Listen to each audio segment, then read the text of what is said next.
You know what no one tells you about confidence? Most confident people didn't start out that way. They weren't born fearless or loud or unshakable. They were just tired of apologizing for existing. Tired of shrinking to make others comfortable. Tired of waiting for permission to feel worthy.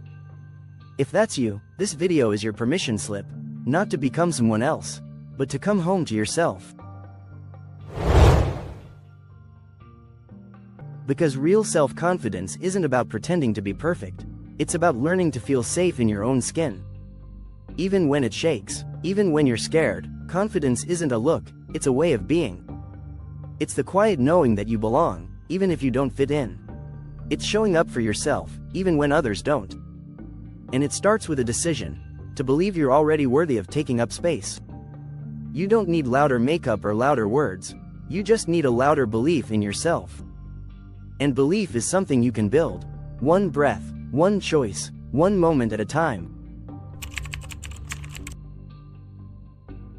You weren't born doubting yourself. You learned it. From the teacher who made you feel stupid. From the friend who loved you only when you were easy to handle. From the parent who praised achievement but ignored your emotions. So now, every time you try to speak up, that old fear whispers, "You're too much." Or, "You're not enough." You overthink every word, every outfit, every post.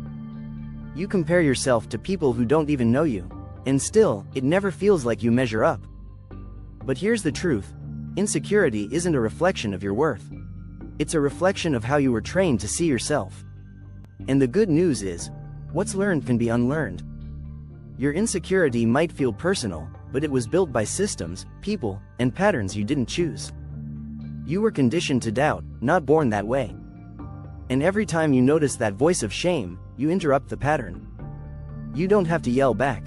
You just have to stop believing it blindly. Confidence begins when you stop treating self-doubt like fact. You were never too much, you were just around people who couldn't handle your fullness. You were never not enough, you were simply compared to impossible standards. You were shaped by the world, but you get to reshape yourself. One truth at a time, one kind word at a time, one brave moment at a time. Confidence doesn't come from waiting until you're fearless. It comes from doing the thing, even when you're scared. The presentation, the date, the video, the boundary. The more you prove to yourself that fear doesn't have to stop you, the louder your confidence grows. Not because you'll never be afraid again, but because you'll stop letting fear make your choices. Start small, wear the outfit, ask the question, post the video, even if your voice shakes, even if your hands do too. Confidence isn't the absence of fear, it's the decision to show up anyway. You can practice confidence the same way you'd practice any other skill. You don't wait to feel good to go to the gym, you go to get stronger. Confidence works the same. Let the action lead, let the courage come later, and give yourself credit for every step. You don't need to leap, you just need to move. Small steps count, even shaky ones. Because confidence isn't built in comfort, it's built in motion. You're not behind, you're in progress, and that's more than enough. If someone talked to your best friend the way you talk to yourself, you'd call it verbal abuse. "You're so stupid, you always mess this up. Why can't you just be normal?" That voice in your head? It's not truth, it's programming, and you get to rewrite it. Try this. Every time you catch a cruel thought, pause. Ask, would I say this to someone I love? If not, change it. Gently, you're doing your best. You handled that better than last time. You're allowed to mess up and still be worthy. Self-talk isn't cheesy, it's powerful. It shapes your nervous system, your identity, your life. The way you speak to yourself teaches your brain how safe it is to be you. When you shame yourself, your body contracts. When you comfort yourself, your body softens. Confidence grows in that softness. Affirmations don't work if they're lies, but they do work when they're believable. Start with something true and kind. I'm learning, I'm healing, I'm trying, and that counts.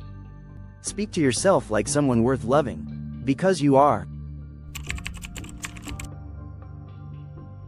You can't build confidence in a room that constantly tears you down. Look around. Who are you spending time with? Do they celebrate you, or only tolerate you? Do they reflect back your power, or only your weaknesses? Confidence grows in safety. If your environment feels like a battlefield, your nervous system won't let you shine. Set boundaries. Step back from people who dim your light. Surround yourself with those who see your growth, even when it's messy. And if you haven't found those people yet, be one of them for yourself. Be the friend, the parent, the cheerleader you didn't have. You don't have to cut everyone off overnight, but you do have to notice how you feel after you leave them. Do you feel smaller or stronger? Seen or invisible? Protecting your peace is an act of self-respect. You are allowed to say no without explaining. You are allowed to change who gets access to you.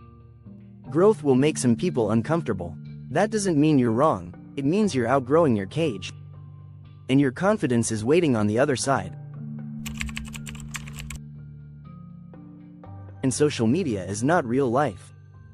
You're comparing your behind the scenes to someone else's highlight reel. You see their confidence, their style, their smile, and wonder why you can't be like that. But you don't see their self-doubt, their deleted photos, their unposted pain. Comparison robs you of presence, and confidence can't grow in a mind full of envy. Every time you scroll and feel worse, pause. Ask yourself, do I even want their life, or just the feeling I think it gives? Then give that feeling to yourself in small, real ways. Confidence grows when you stop trying to be her, and start loving being you. Mute accounts that make you feel small. Follow people who inspire you without shaming you. Unfollow in silence. Your feed is your environment. You get to curate it. Notice what you reach for when you feel insecure. Is it your phone, or your voice? Social media can distract you from your own power, or it can amplify it. Choose wisely. Your path won't look like anyone else's, because it's not supposed to. Confidence isn't found in copying, it's found in becoming. And you are becoming more you every single day. Self-confidence is self-trust. Every time you say, "I'll do it," and you follow through, you build inner strength. It's not about big wins. It's about consistency. If you promise to rest, rest.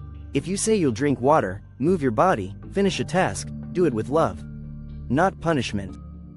Keeping your word to yourself tells your brain, I am someone I can rely on. And that is the root of lasting confidence. It's not about being perfect. It's about being honest, kind, and consistent, even when no one's watching. Break the habit of betraying yourself. Stop overpromising. Start following through on the small things. They matter more than you think. Every time you show up for yourself, you rewrite the story that says you're not enough. Every time you honor your own word, you build safety inside your body. Self-respect is earned through action, and action begins with tiny, doable promises. Pick one today, and keep it. You'll be amazed what that does to your confidence. You don't have to fake confidence. You don't have to be loud or flawless or fearless. You just have to be willing to believe, bit by bit, that you're allowed to take up space. Confidence isn't something you find. It's something you build, and brick by brick, you're doing it. If this spoke to your heart, subscribe. I create videos to help you stop shrinking and start remembering who you are. You are not too much. You're just enough, and always have been.